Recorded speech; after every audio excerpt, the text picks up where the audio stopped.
નમસ્કાર દર્શક મિત્રો, આપ જોઈ રહ્યા છો વીએસ ન્યૂઝ। હાલમાં જ એક બ્રેકિંગ ન્યૂઝ મળી રહ્યા છે। રાજુલાના હિંડોળા ગામે ભીષણ આગ લાગવાની ઘટના બની। હિંડોળા ગામે શ્રીરામ સ્ટીલ પાસે ડ્રાયપર બનાવવાની ફેક્ટરીમાં અચાનક લાગી આગ। ભયંકર આગ લાગતા ધુમાડાના દૂર દૂર સુધી ગોટે ગોટા જોવા મળ્યા।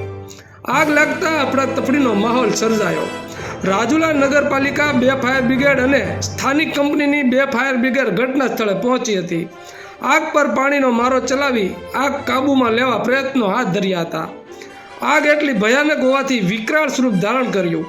આ સાથે રાજુલા પોલીસ અને વહીવટી તંત્ર ટીમ પણ ઘટના સ્થળે પહોંચી। આગને કારણે ડાયપર બનાવવાની ફેક્ટરીમાં ભારે નુકસાન। આ ઘટનાના પગલે લોકોના ટોળે ટોળા એકત્રિત થયા।